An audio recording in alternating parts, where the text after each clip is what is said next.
Coming to you from the Black Swan Media Studios, this is Fireside Chats, talking to the real difference makers in the world. Now, here is your host, John Crump. Welcome to a wonderful Friday night or afternoon or wherever you are in the world. My name is John Crump. I am the host of Fireside Chats. And tonight we are brought to you by Black Swan Tactical. Black Swan Tactical has some of the greatest t-shirts, step patches, stickers, everything that you can imagine. So blackswantactical.com. And if you use code 10OFF, you can get 10% off. Just let them know I sent you. See John Voorhees out there and other people as well. Tonight, I am joined by Stefani Lord of Pro-Gun Women and also of Pro-Gun New Mexico. How are you doing tonight? I'm good. How are you doing? I am doing just fine. Let me just start by asking you, what is Pro-Gun Women? Well, it's a group of women, obviously. And what we do is we fight back against all these crazy gun bills that they're trying to throw at us. And we do everything we can to make our voices heard, mostly because what I noticed is when I go to our state capital or to other places, every time it seems like when, I hate to say it, a man comes up to speak, I can see the politicians roll their eyes like, oh. So what I'm trying to do is offer a fresh voice, because we're basically saying the same thing you are, but we're just saying from a women's perspective is all. Okay, and what is Pro-Gun New Mexico? It's the same thing. What I did actually, how that started, was I had some gentlemen who said, I really don't want to join Pro-Gun Women, but I really want to follow and support you, so I'd rather just be Pro-Gun New Mexico. So that's how that came about. Okay. All right, I got it. So how is the gun situation in New Mexico? Okay, so you know what's happening in Virginia? Yes. Yep. Basically, we just went through that same thing.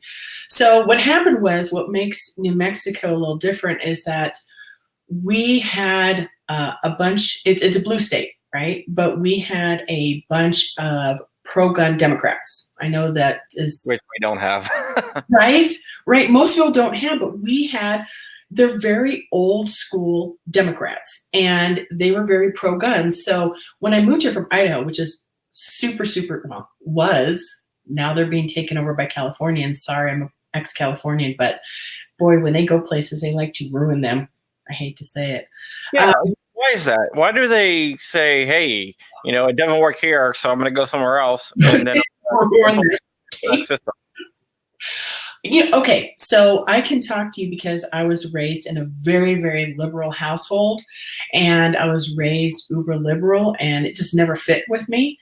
And so when I moved, I immediately moved to a conservative area of Idaho, and I left those belief systems behind. I adopted their culture. So I don't know why it is, but when Californians go somewhere, they seem to think that their way is the better way, and their way is whatever they think it is, which is anti-gun, very liberal. And so they take those belief systems with them. The other problem is even though 58% of the people that say that are moved to Idaho they're listing themselves as Republican from California, their children have never been around guns. They have known nothing about the gun culture, and their children have already been indoctrinated in California. So they're going to bring their California beliefs with them. Yeah, well, I think it's more than just California, because in Virginia, we have a bunch of people from New York. Yeah, you also have New York. I was looking at some stats. I'm a big research fan. So I was looking at stats, and I think it's the Carolinas, Florida, Texas, evidently Virginia, where you get a lot of Washington, D.C. people there too, correct? Yeah. I'm actually from Washington, D.C. Everyone's from right other places. So it's unfortunate, because I hate to say it, but it's like a virus, and it's spreading all over the place. I mean, in Idaho, I never thought in Idaho they'd have these kind of issues, but sure enough, they have a liberal mayor up in Boise and city councilors now, and they're so anti-gun. And yeah, I've actually heard about how anti-gun they are in Boise. Yeah, and it's so frustrating. So in New Mexico, we have this interesting dynamic. So moving from here down to from Idaho to New Mexico, I wasn't totally freaking out about it, even though it was a blue state, because they had these pro-gun Democrats here. But what happened is all of a sudden we got this super, super, super liberal governor. Her name is Lujan. I call her Looney Lujan. And so she came on board. And as soon as we lost our Republican governor, went to a Democratic governor and had this Democratic supermajority, boom. Let me show you. I just happened to find all these. These are all the gun bills I threw at us at the last session. Oh, wow. That's what Virginia's going to see too. Virginia is going to see the same thing. And you know what's very interesting? If you start following the money and tracing it back, it goes back to Bloomberg and Soros. Yeah. You recommended me a video to watch, and I watched it, and it was from like 2000, it was from like 2015, 2014. I don't know exactly when it came out, but it was under the Obama administration. And basically, the movie predicted exactly what was going to happen. Mm-hmm. Yeah, it's how I learned about that is I took this class from former Senator of Colorado, Ted Harvey, and he was in that movie. And so he came, and I brought him here to New Mexico to speak about some other issues, grassroots issues, and making politicians hold them accountable. And he's the one who turned me on to that video. And I watched him like, oh, that's exactly what is happening here. That's what's happening in Virginia. The next two states that they are going, that Bloomberg specifically is going after, and has said he's going after Texas and Arizona. And then how they do that is they just bombard the states with so much money and so many commercials that you can't fight it. I mean, how do you, like if I ran for city council and they made a commercial that says, I kick dogs, how do I fight that? You know, where do I get the money to fight that? Yeah, interesting thing about that movie was it said Virginia is going to be the next state where they're going to move to and do it. And it's exactly what they did. Yeah. So it's Virginia. Well, it's the exact game plan. Yeah, they have a game, but I think everyone has underestimated the anti-gun and the left movement. Oh, they're stupid, they're dumb, they're talking about taking our gun. No, they're doing it. They are full on doing it. They are going to every state. And you know what they're doing? They figured the feds isn't going to work, right? So now they're doing it on a city council level, on a county commissioner, on the water board. And they slowly take over each state. And then boom, they put all that money into the state. And before you know it, it is all of a sudden anti-gun. It's like a virus. It is. That's why sometimes it's a virus and it's spreading. You know, I think they might get a little bit more resistance in Virginia than what they think they're going to get. I've talked to some people in Virginia. They are really well. Okay, so what happened here? So we got all these bills that I just showed you thrown at us. We ended up with universal background check, and we ended up with a domestic violence bill that makes it if you and I were in a relationship and we got a cell phone and it was on the same plan, and I got mad at you and I threw my cell phone on the ground, that is now domestic violence by destruction of property. And guess what? They take your guns on a misdemeanor. That's what we get. Well, now they decided, oh, shoot, that's not working. So we better add red flag to it. So we have got red flag bill coming in our short 30-day budget session. Of 30 days, they're going to red flag, and they want to introduce red flag bill into domestic violence, which is scary as hell because I'm a survivor of domestic violence. So you would think that I'd be on board with this, and I'm not. Here's why. If I would have red flagged my first husband, he would have killed me with his bare hands. If I would have taken his guns away from him, he would have been so angry, he definitely would have killed me. So what happens is this just offers false hope to domestic violence survivors. When they're leaving, what they need more than anything is to carry, and if they don't feel comfortable carry, they need to figure out some way to protect themselves because there's no piece of paper and there's absolutely no police officer. There's nobody's going to save you. That's the thing. Especially out here in the rural countries where we live, out in the rural areas, sometimes it takes 10, 20 minutes for the police officer to show up. So there's nobody that can save you but you. That's it. Yeah. Well, you know, the people who make these anti-gun laws don't think about that because they're all from the cities. They are from the cities, but it's not only that, they have an agenda, right? So they have the agendas. We want to just take the guns from people, period.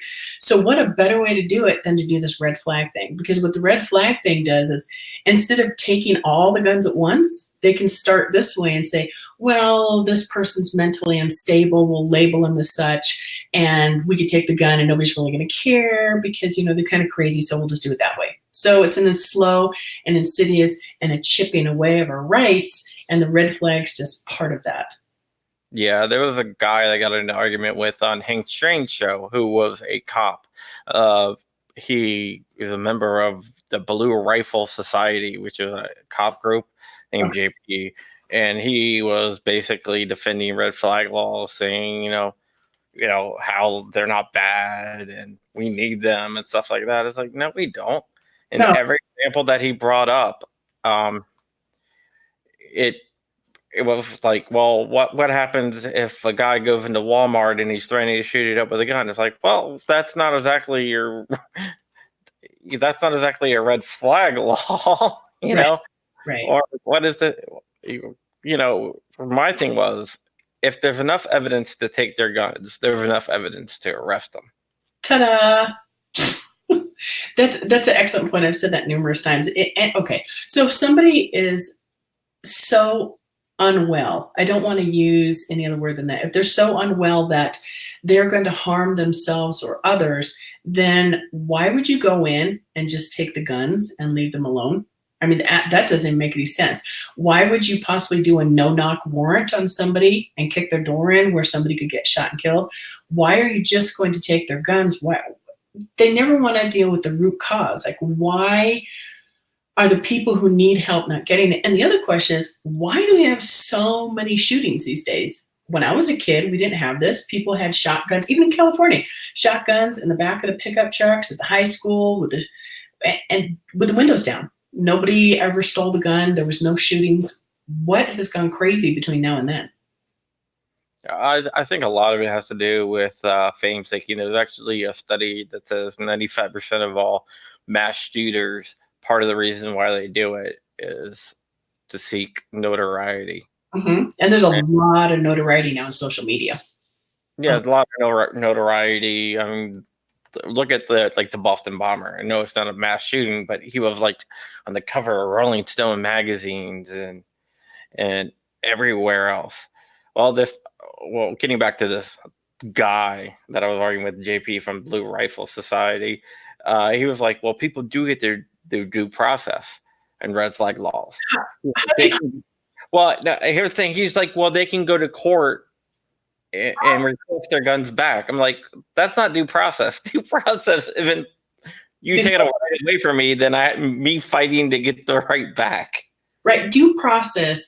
I've read the Constitution, and due process says you're supposed to have your due process, which is going before your peers, having a say-so, being able to cross-examine witnesses, and to have your say so you can defend yourself. That comes before they take your stuff, not after. It doesn't come after the fact.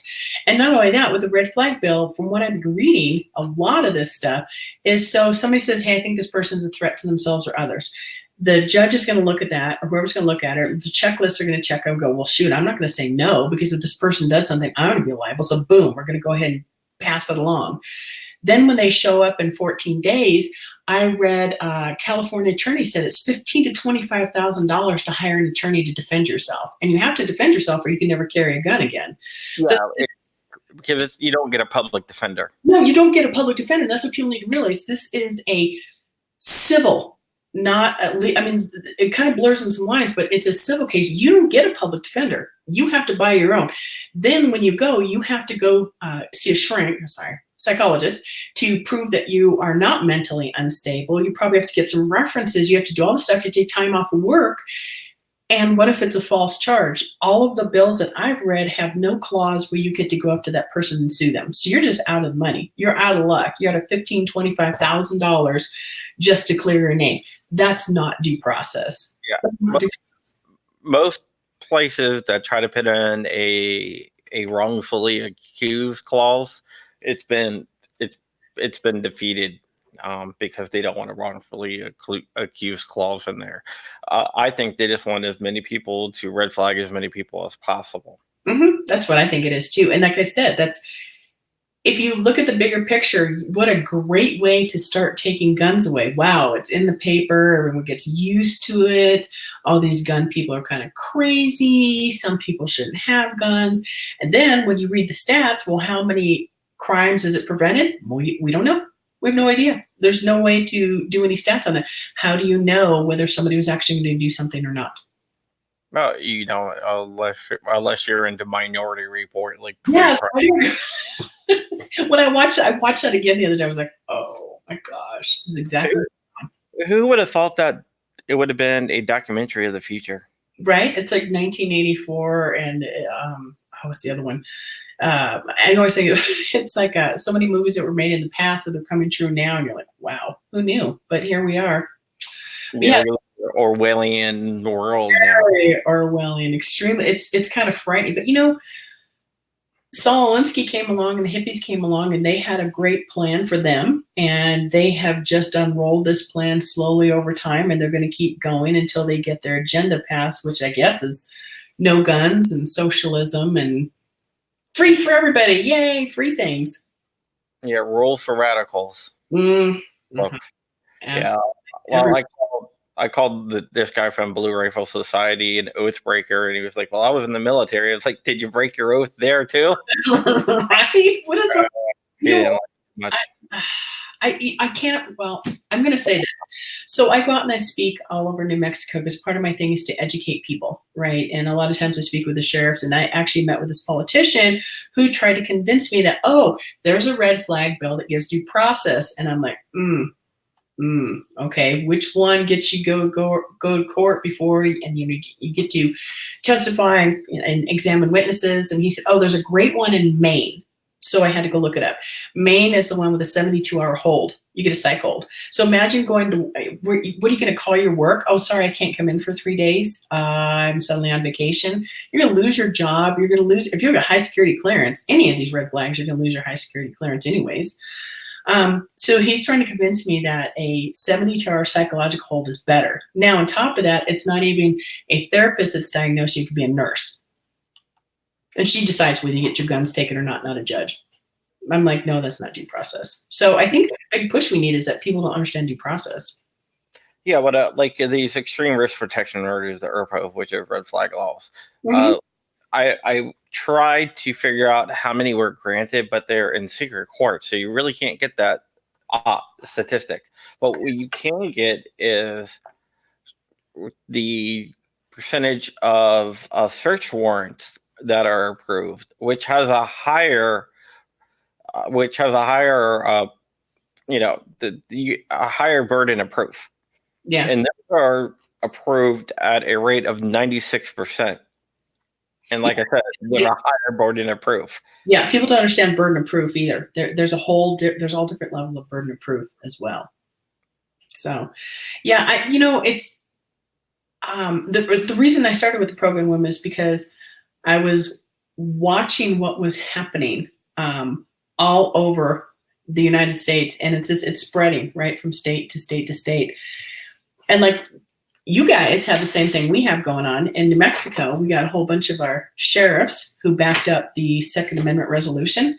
And that's kind of where the power is coming from. It's coming from the grassroots people, and it's coming from the sheriffs who are standing up and saying, we're not going to do this. We're not going to violate our oath. We're just not going to do it. Virginia has a whole bunch. Every time I look, there's more adding. We ended up with 26 out of 33. So we have 42 out of 100 and some right now, but there could be another 30 or so by the end of the month. Yeah, I've been following you because it's so much like New Mexico right now. The sheriff's like, no, we're not going to do it. And that's awesome. It gives the people some power, right? That you live in county. Unfortunately, I'm in Bernalillo County, and our sheriff is wishy-washy, and he just won't. He won't do it. Yeah, well, our sheriff is interesting. But before we get to this, Two Gun Kitty from Albuquerque, he says. Yes, hi. Brought up a good point. It's 45 now in Virginia. Every day more. He brought up a good thing that people never talk about how racists can use red flag laws to harass minorities. Mm-hmm. Oh, absolutely. It can be used to harass anybody, but especially, okay, so if you look at somebody who, let's just take everybody who cannot afford $15,000 to $25,000 for a lawyer. They're screwed. I mean, because what are you going to do? You can't fight back. And if there's any group of people that hates any other group of people, they can use that. It can also be used against domestic violence survivors. I mean, if I had a gun and I was with my first husband who was violent, he could easily have called in the police, got a red flag against me, and taken my gun away, and now I have no way to defend myself. So these laws can be used against all sorts of people for all sorts of reasons. Yeah. John Vori, he just wants to know if my county is a 2A sanctuary. Unfortunately, our 2A sanctuary got defeated. And the thing is, there are some anti-gun Republicans that Yes, sit on the board, and it got defeated because of the anti-gun Republicans. that was a county I just read about where there was an anti-gun Republican who didn't do the red flag.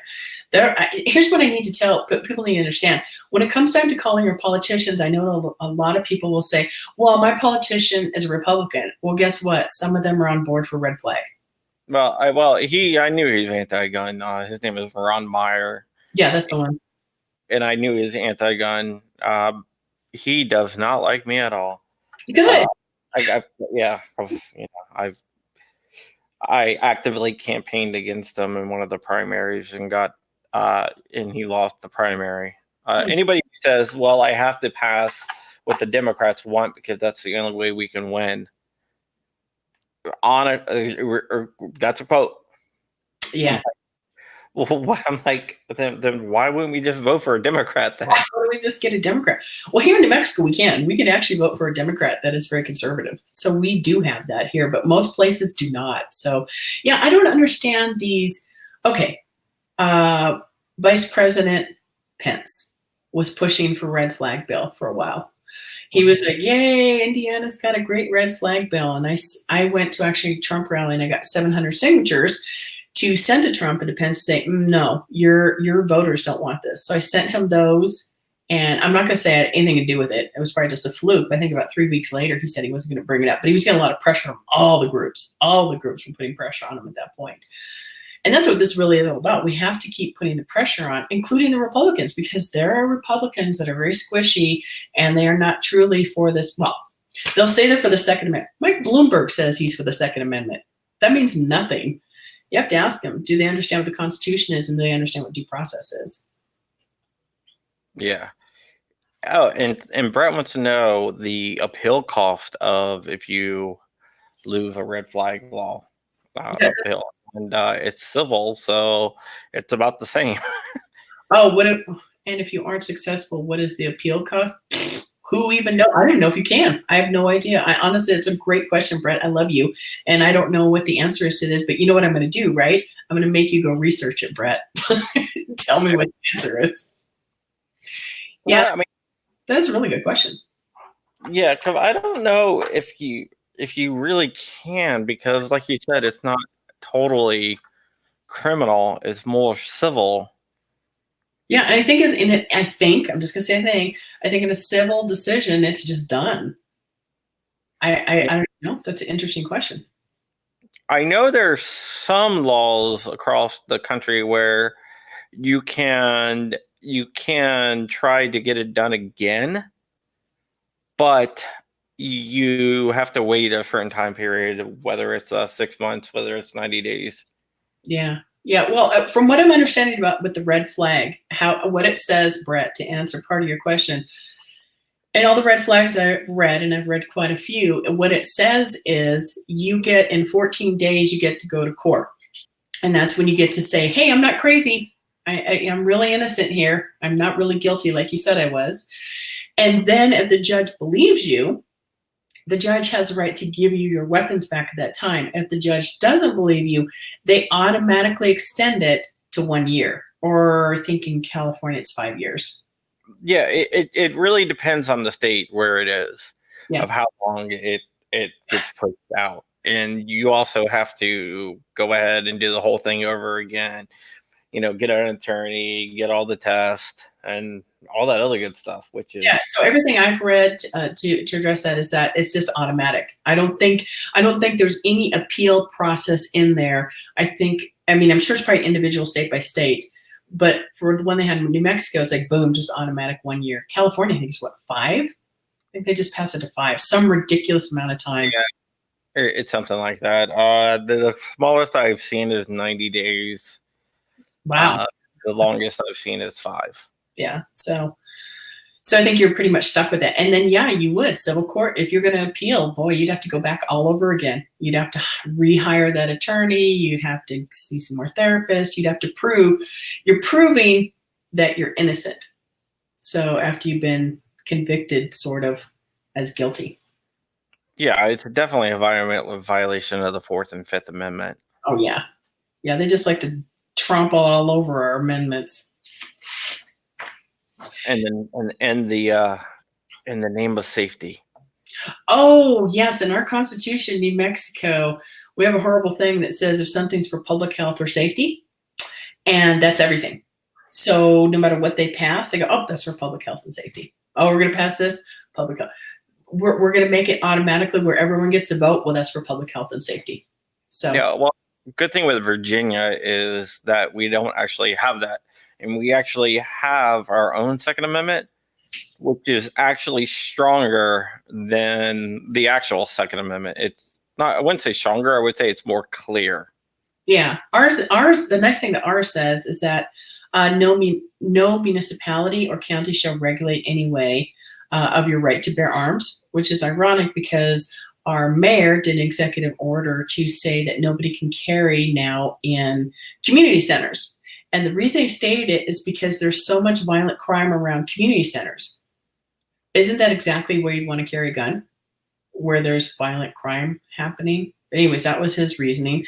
And then we have 2 city councilors are horrible. We have Isaac Benton and Pat Davis. One passed a red flag resolution saying we want red flags. I challenged them on, so what is in this red flag? And they said, we don't know, but we want it.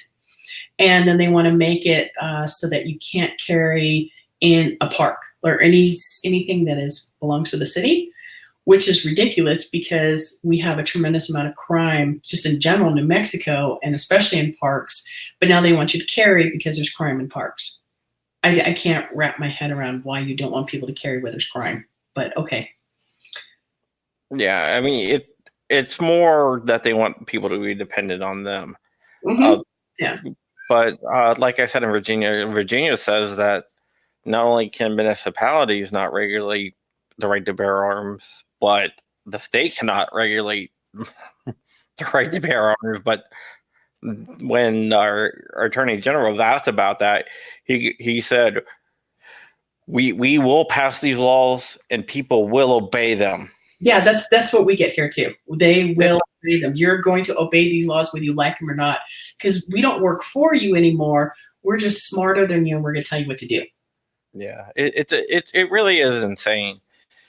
And it feels like what's that movie? I'm taking crazy pills. That's how I feel every day when I get up. Okay, Albuquerque's the place you want to get. Yes. Okay, so he brings up a good point. And I apologize, my cat broke into the room and I tried to keep all the animals out and she wants to be on the air. No, bad kitty. Yeah, so in New Mexico, I don't know how familiar you are, but Albuquerque and New Mexico, we're usually number 1 for the worst in everything. We have the highest DUI, highest crime. It's totally violent. We have no-go zones. And then they don't want us to carry. I mean, because the ultimate goals, they want to make it where we can't carry in Albuquerque. And that works so well in Chicago? That's a great example. Yeah. The only thing I know Albuquerque from is some Breaking Bad. Well, yeah, that pretty much is it.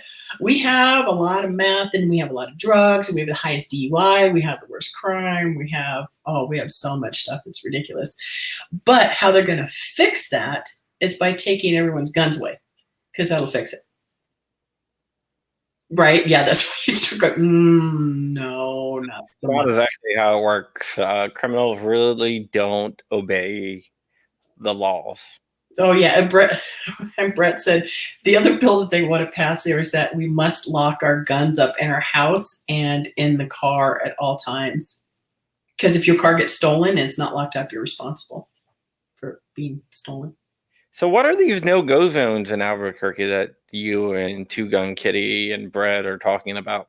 We have some areas that are extremely violent that you just don't want to go into. There's just, we call it the war zone. There's shootings and there's murderers and there's just, I mean, and the other thing we have too, it's kind of a running joke in Albuquerque. It's like when you come out and to the parking lot, you go, yes, my car is there. So yeah, we have a lot of car theft. I think we're number 1 in car theft. Wow, that is insane. Yeah. We don't have anything that bad out here, where I feel like really, really unsafe. I'm not saying that we won't ever get there, especially if they want to disarm us. But it also seems like they always want to disarm the people that need the guns the most to defend themselves. Yeah, well, that's why I always bring up that, because being a survivor of domestic violence, when I go to speak at our state capitol, I make the moms very angry. Well, first of all, a lot of them I found don't even live here. They're brought in from Texas, and they get very upset. And I had one lady corral me afterwards saying, well, you're the survivor of domestic violence. You should be on our side. I'm like, no, are you kidding? I want women to be empowered. I don't want them in victim mode. I want that if they're living in the house and they're by themselves and they've left, which is the most dangerous time for a woman. I can't say woman. For anyone, man or woman who's been abused, that's the most dangerous time, because that is the time that they will try to kill you. That's the time you want to have a gun, but they're trying to take it away from everybody. I guess I just don't understand the mindset of making everyone a victim. I don't either. Going back to that movie, I don't think we've ever told anybody what that movie was called. The Rocky Mountain Heights. Yeah, great movie. Everybody should watch it. You can find it on YouTube. If you want to find out how your states are becoming liberal overnight, like just happened in Virginia and just kind of happened here in New Mexico, watch that movie, because Bloomberg and Soros just dumped tremendous amount of money. I think the last thing he said was he was going to put like $100,000 a month in each state to run advertisements anti-gun every month. And now with him running for president, I really don't think he cares if he wins or not. I think he just wants to push that anti-gun agenda. But if you watch Rocky Mountain Heist, it pretty much explains how this has kind of happened. I mean, he bragged about it. Ta-da! I mean, every town and mom, they were bragging about how, look at us, we bought all the votes, we changed it, we bought it, we turned it blue. Yeah. One of the things in that movie that was so striking was the rape survivor that was testifying in front of her state assembly. Yeah. And she said, well, if I had a gun, maybe I could have changed something. And one of the people was like, I'm sorry to tell you, but, facts aren't on your side. If you had a gun, it would have been worse for you. Yeah, he would have taken it away from and used on you. And then the other guy is like, well, we got whistles. You got whistles. No. Yeah. No. Why didn't you use the whistle? It's like, what? Stop raping. Stop raping. What planet are they on that they think that a woman who gets attacked should either just take it or use her whistle or not carry a gun? Or I don't understand that. Again, it's back to being a victim mindset. There was a anti-rape thing that said if a man tries to rape you, just pee on him, something like that, instead of using a gun. I'm like, are you serious? First, there's some people that like that, and secondly, that is not going to work. It's power. It's not about sex. It's about intimidation. So if you pee yourself, they'd probably be happier because they're like, oh, we scared him to pee. So that's just But do they actually believe this stuff, or? I don't know. Like I said, I grew up in California with liberal parents. They believed it. So it's such a different mindset, because when I walked away, it was like I didn't ever feel like I fit in anyways. And a lot of their beliefs didn't make any sense to me. And then I went to Idaho. I was like, oh, I understand. I get it. These are more my people. So I don't know why some people lean towards that way and some don't, but they do believe it. They believe this stuff. It just blows my mind. I do. Yeah, let's talk about women and guns, because when I was instructing, I was a firearms instructor. Still, I'm like credentials. I just don't really teach anymore. I was amazed at, like, I would say a good 40% of my students were women. Mm-hmm. And it seemed to have grown over time. When I first started doing it, it was around like 10%, then it was like 20%, then it was like 30%. Why do you think that the women's subpopulation has exploded with the gun rights and gun ownership? Well, I read an interesting article the other day that correlated women that carry guns are more political. Now, which comes first? Is it that women that are more political carry, or women that carry are more political? I tie it in with crime is on the rise. I mean, well, at least we hear about it more than what we used to. So there's crime. We read a lot more about violence. We read a lot more about things that are going on. There's a lot more social media. We're inundated more with the world as kind of a horrible and scary place. So that, to me, would make women want to carry and defend themselves. And I think there's kind of a big movement too of women that are realizing, hey, you know what? I can protect myself. I can get a gun and I can protect myself and take care of myself. But whatever the reason is, women are, every time I read the stats, the women are huge in the numbers that are buying guns and taking concealed carry classes and, you know, getting more involved in the gun movement. I think is great. I want to see more and more women get involved. I also read another article where African American women. Can you see me? I think I can see you. I think it was of my end. Yeah, talking about African American women, for Gun Owners of America, we just recently hired Antonia Okafor as our director of outreach, and I think that's going to make a big difference. She is a very outspoken woman on gun rights, and she's an outspoken African American on gun rights. The African American community, especially from the inner city, I think they are the ones that lose their gun rights before, like, you or I do. If you look at where it is, like Baltimore, Chicago, it's all these places where they really, really need firearms, but yet they have their firearms taken away. And my good friend always says all gun control is racist because of that. Yeah, at first I didn't see it, but the more I hang out with him, the more I realize he is right.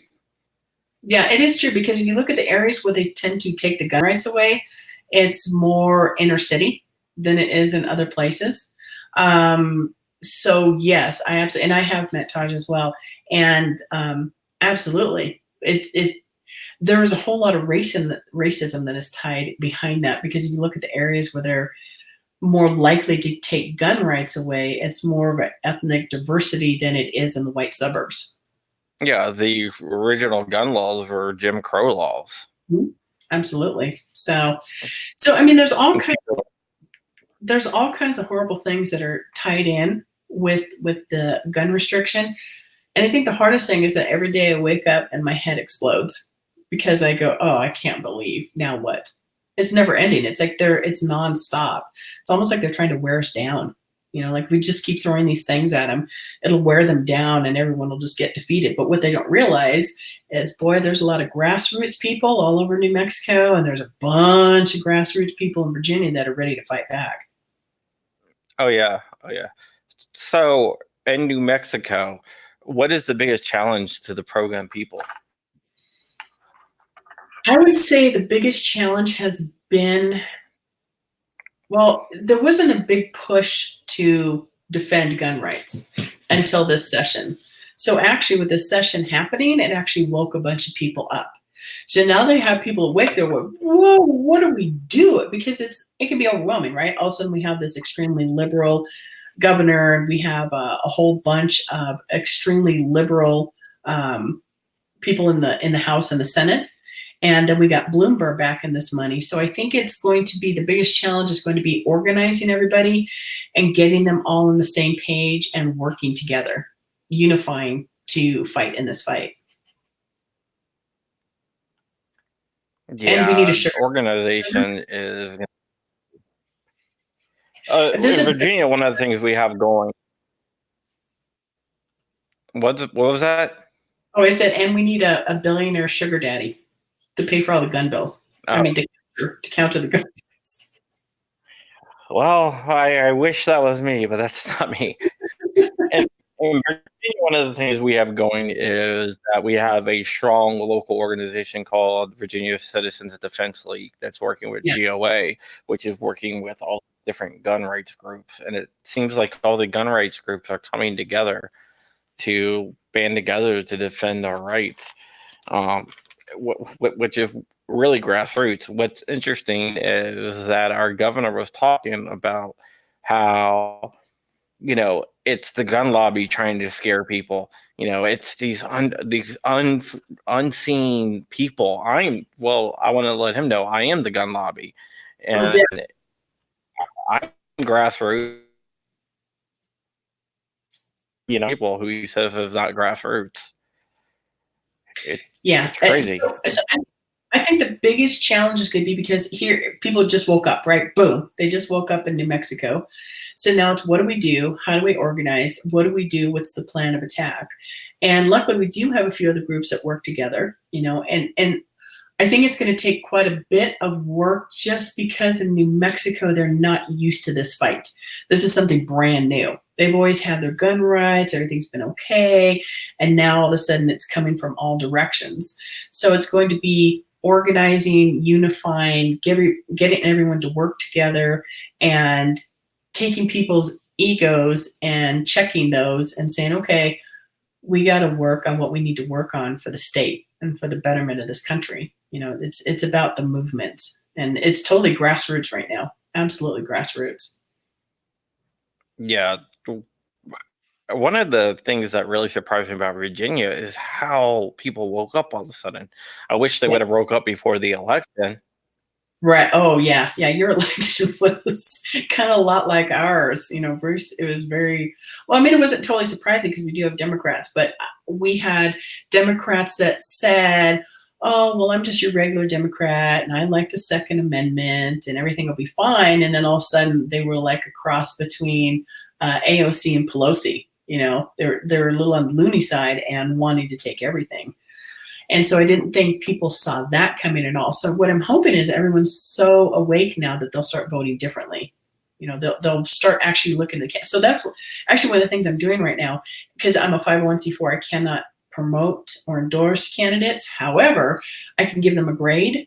And man, we have a whole bunch. If you go on my website, we have a whole bunch of pro-gun candidates running. It's awesome. And what is your website? Oh, it's progunwomen.org.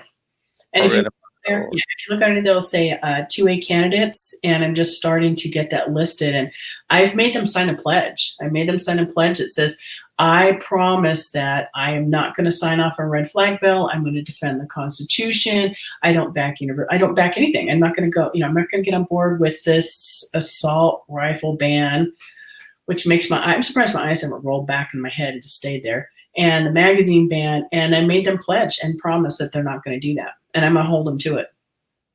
Yeah. Does New Mexico have like a center of power like in Virginia? Northern Virginia basically controls the whole state because yes, our center. So we only have about 2 million people, and 600,000 of them live in Albuquerque and Bernalillo County, in that area. So Bernalillo County and Albuquerque, which is pretty liberal, runs that. So we have the same problem. It's like in Idaho being run by Boise. It's the same thing with Oregon. Talk to anybody in Oregon. I actually went to Portland State University, which is one of the most liberal schools in the world. Or Mike, I don't remember what that said. So when I live out in Oregon, it was Portland that ran everything. And you go out to the rural area and they want to. Oh, that's my cat breaking things. Okay. I was like, what the hell? That's my cat. She's kind of a jerk. And so she decided she was going to start breaking things. So in Oregon, you go out to rural Oregon and they are conservative as heck out there. But, it's like everywhere. They get ruled by the masses, which is unfortunate because you go out to the rural areas and they're very pro-gun. Oh, no, now I have my dog too. Now we're in trouble. Uh-oh. There's going to be a whole zoo here in just a minute. The rural areas, their voices are no longer heard. And I think in Virginia, from what I'm seeing, is they're angry enough to do something about it. New Mexicans are also angry enough to do something about it. So, oh yeah, lots of pro-gun candidates. We have a whole, I mean, seriously, like not pro-gun, I'm going to say pro-constitution. Oh, that's good. Which is even better. Yeah, but I get accused of being, all you care about is, you're a single issue voter. And my response is, no, I'm not. I am a single issue voter, but that single issue is liberty. Yeah, exactly. I'm all about the Constitution, and part of that is the Second Amendment and our Bill of Rights. And red flag bill just tramples all over it. And I guess what I can't understand is how can a person, I guess I understand the liberal mindset in that they're kind of like, well, the police are bad, but yet, we want red flags, so the police will come in and save us. I don't get any of that stuff. Yeah, that's one of the things that always confuses me is like he's saying that the police cannot be trusted, but then the next thing you say is they're the only ones that can be trusted with guns, even though they can't be trusted on anyone else, and they just want to kill black people. That's exactly right. It's like that's what every day my head explodes, my eyes roll back into my head, and every single day I'm like, oh, what now? Yeah, I mean, they're just full of contradictions, and it's sometimes it's exhausting fighting all the contradictions that they throw out there. I know, but they're also good. I mean, these guys, the left side, they come up with an argument, right? We got to save just one life. Well, okay, then why aren't you for protecting women and giving them, all domestic violent women, a gun so they can protect themselves and they can save their life? Oh, no, can't do that. That's bad. But you said save one life, just one. Yeah. Well, here's the thing. I found out an interesting statistic the other day. And this is an actual statistic from the CDC. You can look it up if you don't believe me. But on average, more people are killed by getting wrapped up in their bed sheets at night than from a rifle of any type. That's probably how I'm going to die. It's probably going to be something so stupid.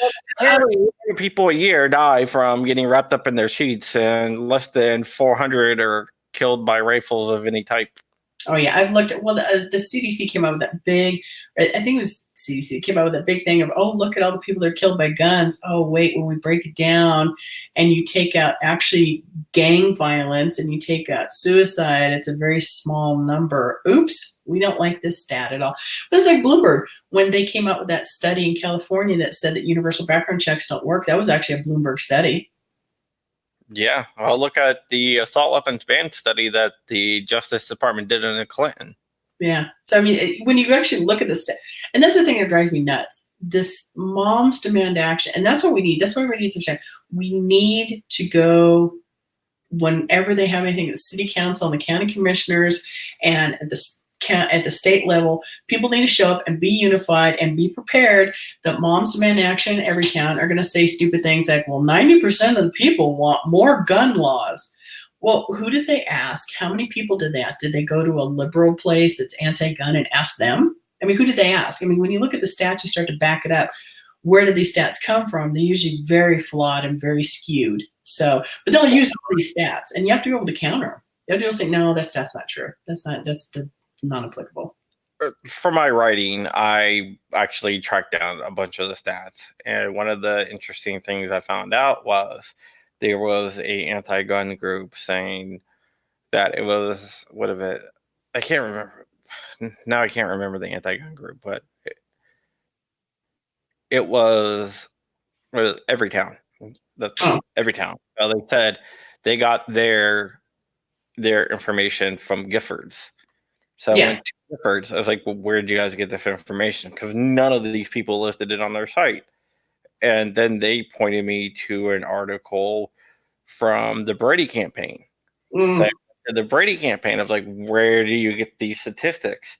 And then they pointed me back to the original article from Everytown. So what? I ran around in the circle. Yeah, that's why. What I do, so what has happened in my world is I went from just riding my motorcycle and having a good time and, really not a whole lot of responsibilities to this has literally turned to some days where I work 10 to 12 hours doing research. Like Wednesday, I do things like, okay, here's a day we're going to call one politician, we're going to flood their phone lines. We're going to make them so angry. We're just going to pick one day and call them. So I get that kind of stuff. I follow a lot of stats like you do, right? I'm like, where'd you get the stat? Where'd you get the stat? And I have to go back because I have to read the original article. But then you have to look at, okay, who did the stat? And then it's very important who paid for the stat. Because it's paid for by Bloomberg. So, yeah, almost all of them are paid by Bloomberg that they use. You never really see them use stats from like the FBI or anything like that. Or they'll just take one part of it out of there and use that stat. Well, the FBI says this. Well, you didn't use the whole thing. You took it out of context. So yeah, they love to spew out stats, fake stats, skewed stats. Or what they do, another thing that they do is when they have a research thing that doesn't go their way, they'll title the research thing one way that says the opposite of what the actual research says, because they know people won't read past the headline of the research. Right. That's kind of in life, unfortunately. That's why I dissect all this stuff, because people will just read the title or the meme or the whatever, and they don't dig deep down inside. So that's why I spend most of my days digging down and finding the research and getting the information. Because, look, we got a huge fight, right? Huge fight. We have to fight back. You know that. You guys have to do that here. We're doing this here too. Yeah. You need everything. You need the people that are super emotional, and then you need the people that are good with the stats. You need them all. Everybody. Yeah, they have the emotional thing on lock. They're really good at using emotion. I'll have to send you. I don't know if you have it. Their playbook. I have their playbook. It's what to say to It's what to say to pro-gun people, and they said we only have 3 arguments, and they give all the arguments to counter it with them, and it's all pure emotion. So, yeah, they're really good. Yeah, they want pure emotion. And what they want to make us seem, they want us to seem like uncaring monsters. Yes. Yeah, that's exactly. Yeah. Well, it's all about if they can control the language. If they can label us, that's great. It just works in their arguments. It actually goes back to the whole Sol-Alinsky thing. If you label them with something and you can't fight back. The other thing they're really good at is they come up with this crazy argument, and then we run at that argument and fight it. And by the time we're done fighting it, they've already moved on to something else. So we're just constantly fighting them, chasing them, fighting their argument. It's tiring. Yeah. It's very, very It is very tiring. My work at GOA, I spend hours and hours a day just fighting stuff, especially in Virginia now, which is my wheelhouse stuff in Virginia. Yep.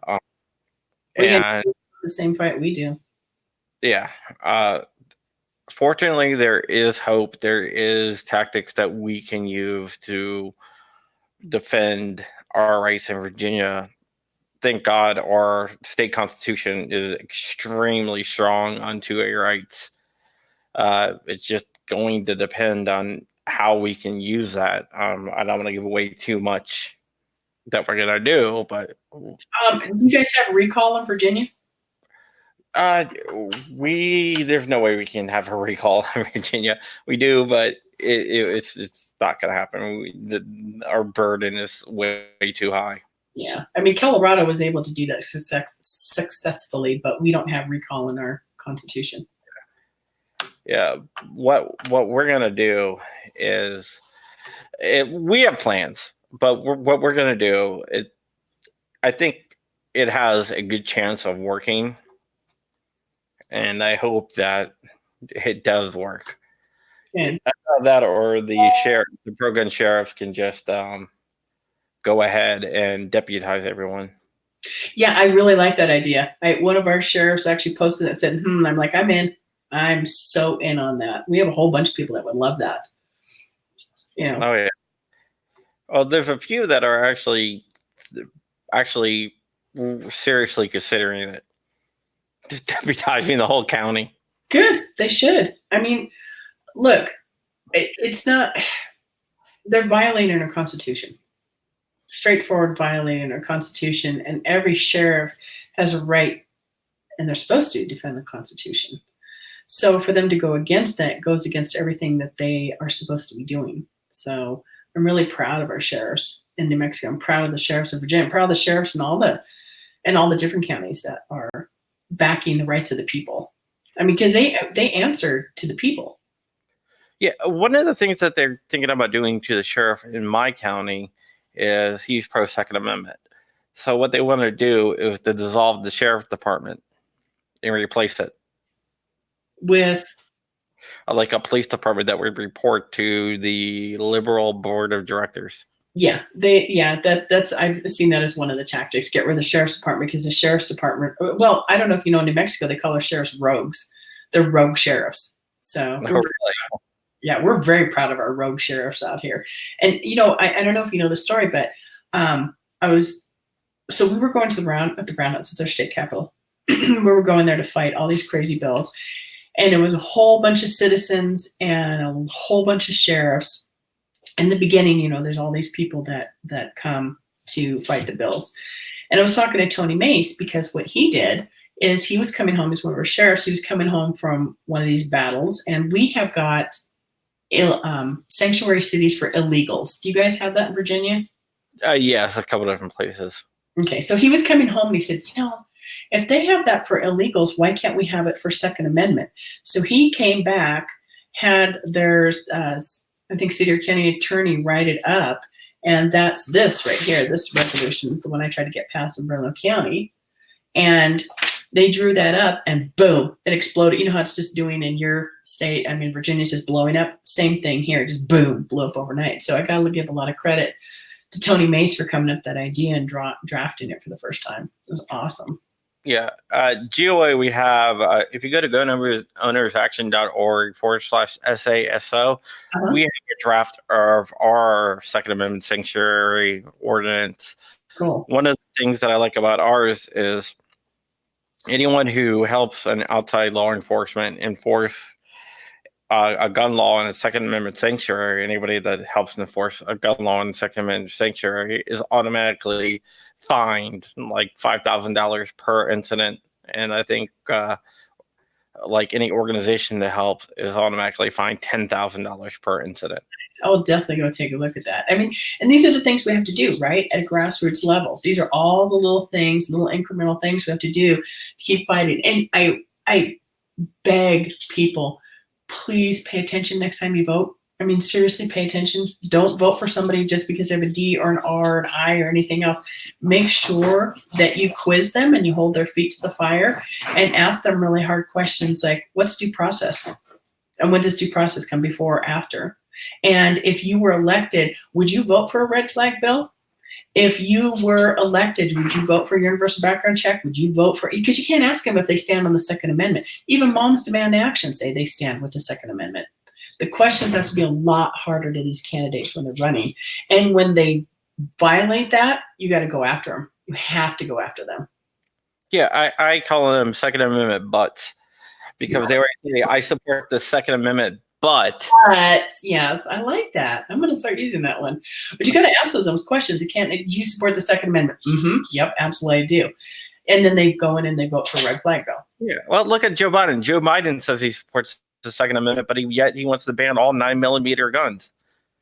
What did he say the other day? It was something so crazy. Well, he's been saying.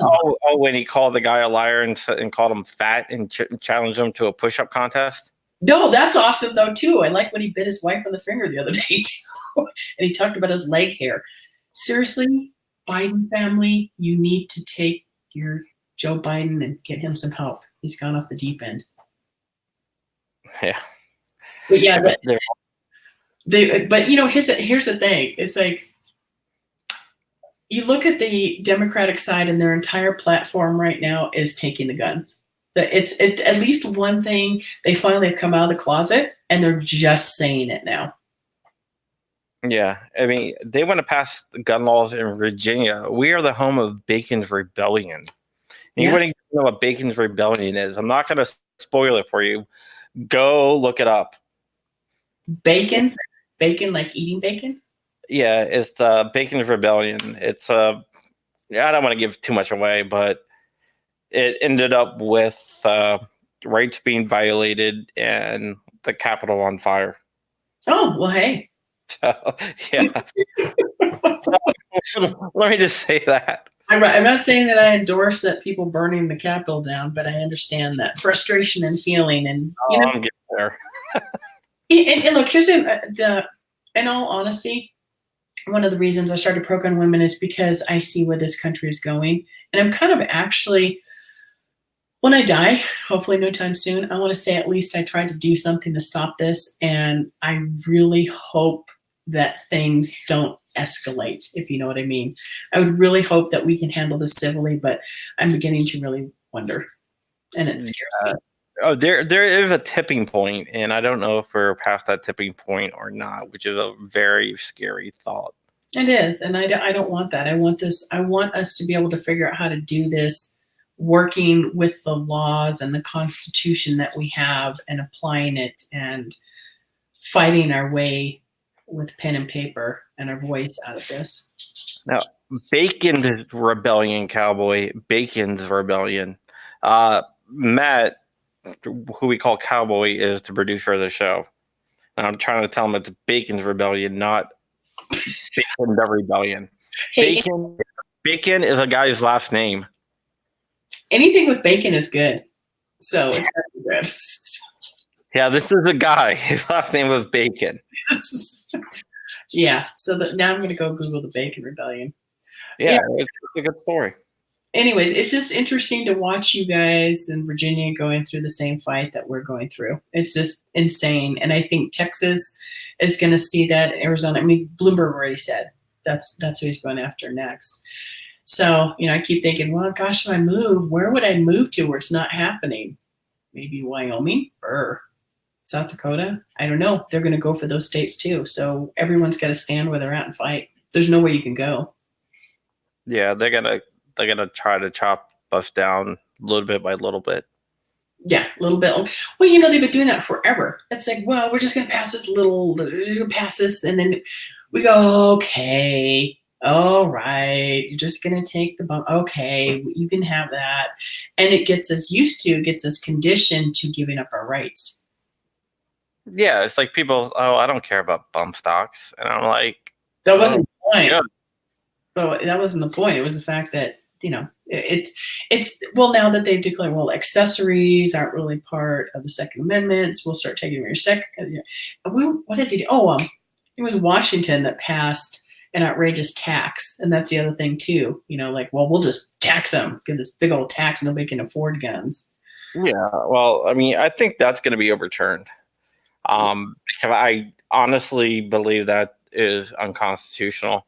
Mm-hmm. And there's actually case law on that. There was a case in Pennsylvania where they were taxing a Jehovah's Witness that was going door to door because they made him pay a solicitor's tax. Wow.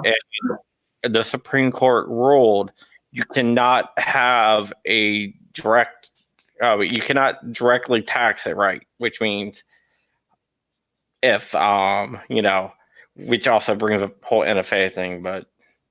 Well, I'm pretty sure I think there was a tax and it was on some tea in Boston that started a big fight. Yeah. Yeah, people are really upset about taxes.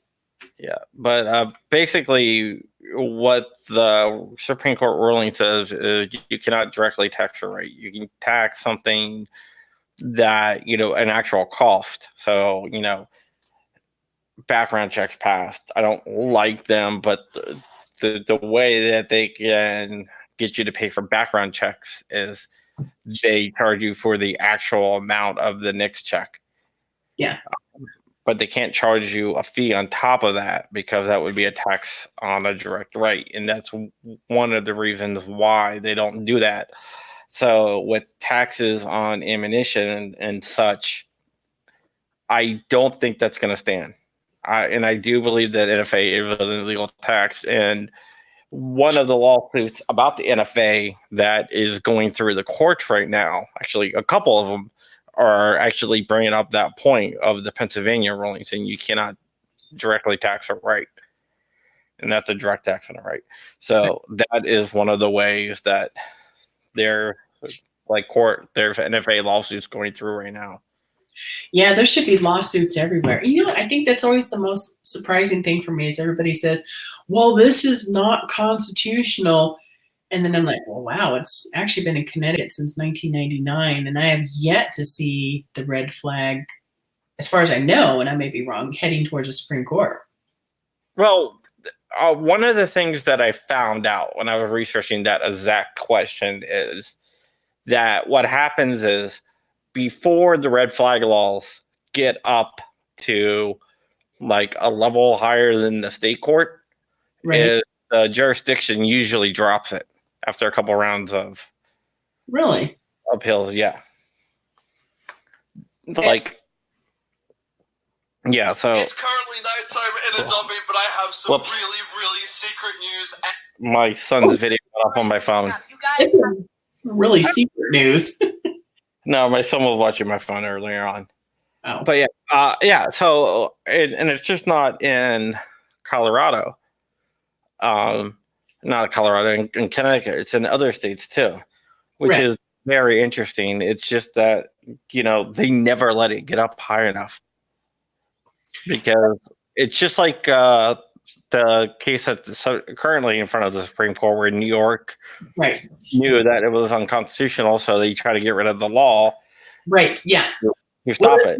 It's not affecting anyone. No one's been harmed by this, and that's actually so. Right now, when our mayor Tim Keller went ahead and did the executive order to ban people from carrying guns into the community centers, which he said was an extension of schools, and then gave some cockamamie thing about high crime. He then, what happened was we had an attorney that tried to get an injunction on that to stop that. And they brought in the Bloomberg attorneys from every town who said, well, no one's been harmed by that, so you need to drop this case. So until you get somebody harmed. So I'm like, I guess until somebody gets shot, I guess that's when now we can do something. That just sounds crazy to me. Yeah, well, I think what they mean is if anybody gets arrested for having that, then they have a legal case to bring the law. Right. John Voight is bringing up the bill introduced on Tuesday to take SBRs off the NFA. I did see that, but it's not going to make it out of committee. It's going to be dead. It's a Democratic-controlled committee, and it's controlled by a bunch of anti-gun Democrats, so it's not going anywhere. Let me tell you, that's the most frustrating thing when I go to speak, and there's a committee, and there's like two pro-gun Republicans, and then 6 liberals, and you're trying to get your point across, and you're just like basically talking to the brick wall. So many things die in committee. It's frustrating. Or they just get automatically passed, and it's a party line vote. The Republicans vote against the gun bill, the liberals vote out support. And there was one time, there was a bill that came up, which I actually thought was a good idea, and went and spoke for it. It was a Republican who had presented a bill that says right now in New Mexico, if you make a bomb threat, it's a felony. And why don't we make it that if a kid or anybody makes a gun threat, again, which is actually more viable, right? Because most of your shooters, they do dumb things like advertise that they're going to do it. Like the kid in Florida, he actually for 3 years said he was going to shoot up the school and put it on social media. So he tried to get that through, and guess what all of the liberals said? Oh no, that is the pipeline to prison. We can't do that to children. We can't do that to them. If they want to make a threat against a school, that's okay. I can't wrap my head around that either. The bomb's okay. The bomb one's okay, but the gun one's not. Yeah, pipeline. What are you talking about? I don't know. This lady kept saying it's the pipeline to prison. If we do it's a pipe. So I was like, I guess you just hug them, give them a little hug. Well, that's one of the things that they want to do is they want to pull on your heartstrings a lot too, and they want to anything that they don't want to face, they want to pass off as racist or bigoted or Yeah. Instead instead of actually dealing with the actual problems. Yeah, but that's key. That's the key right there. Nobody wants to deal with what is the root cause of all of the problems. Nobody ever says, they always say, like, well, we need to take the guns away to reduce crime, or we need to take the guns out of the hands of people to stop the killings. Well, why don't you ask the bigger question? How do you stop people killing, period? In domestic violence situations, 48% of the women are killed by strangulation, poison, being beaten, blunt trauma. So if you take a gun away, how is that going to help the 48% of the women, which will then become the 100% of the women, right? Yeah. It doesn't make any sense. We're going to take the gun away and it doesn't fix the problem. Nobody ever wants to talk about the root cause of the problem. Well, here's another thing that they do is, like, for example, there was a bill or ordinance to put police in schools here. Have school resource officers, armed police officers in schools. Right. A very liberal member of the community who has a lot of power in the local Democratic Party for some reason pushed the idea that having police in schools would disproportionately affect by the poor minority students. Here's the thing. My county is the most affluent county in the country, where the average person makes $118,000 a year. There's no school in my county that has poor students, but yet they used it to say, "Oh, we can't have cops in schools. There might be a poor person," and even if there was a poor person, how does that adversely affect them? I don't know. In some liberal land, it will.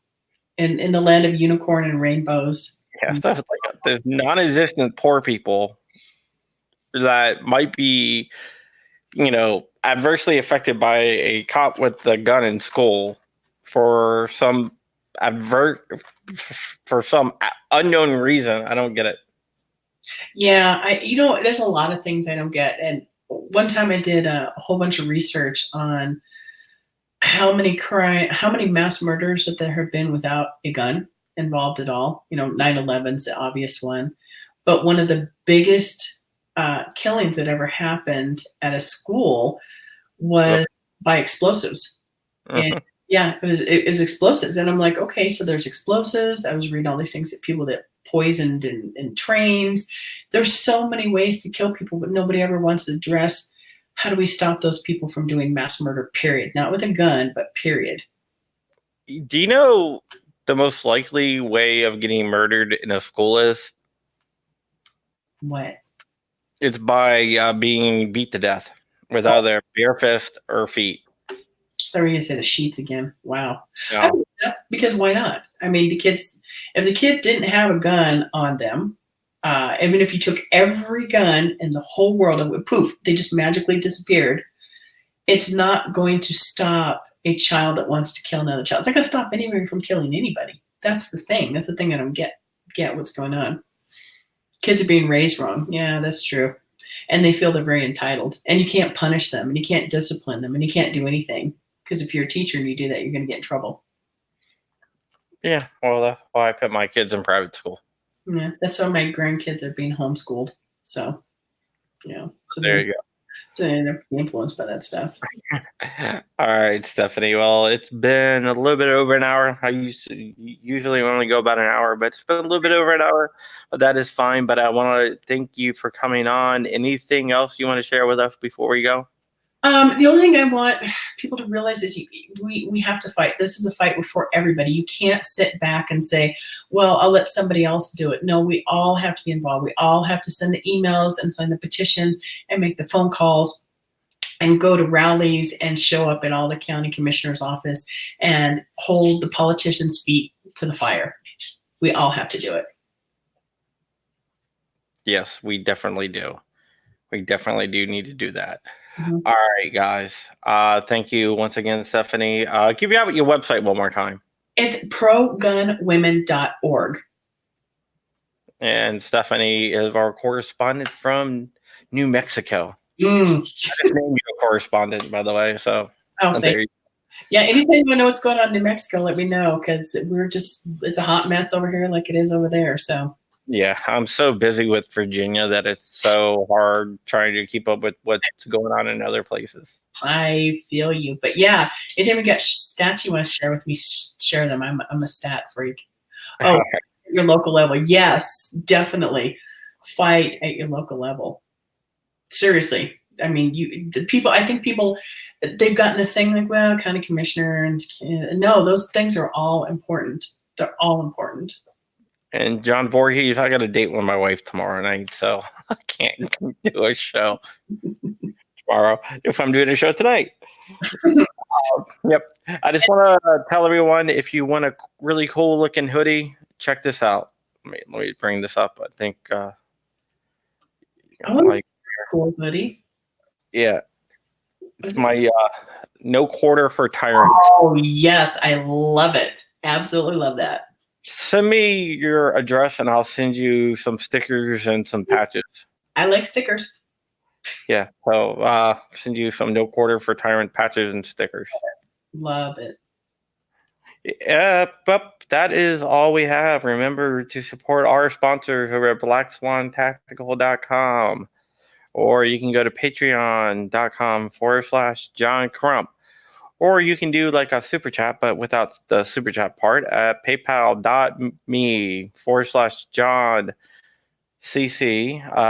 Gun Owners of America get 25% off at gunowners.org/black-swan-media. And remember, you can always buy popcorn from a scout at crumpy.com/scout. My son, by the way. I like popcorn. And always join in the conversation on John Crump too. If you're watching now, one of the other platforms, we're trying to push everyone to our YouTube platform. And that is it for tonight. I will see you guys later. And thank you for watching. And I just blew up my screen, so now I'm like at 500%. And I'll see you later. You've been watching Fireside Chats with John Crump, a Black Swan Media Group production. Like, comment, share, and subscribe. Tune in every week for a conversation with the difference makers in the world.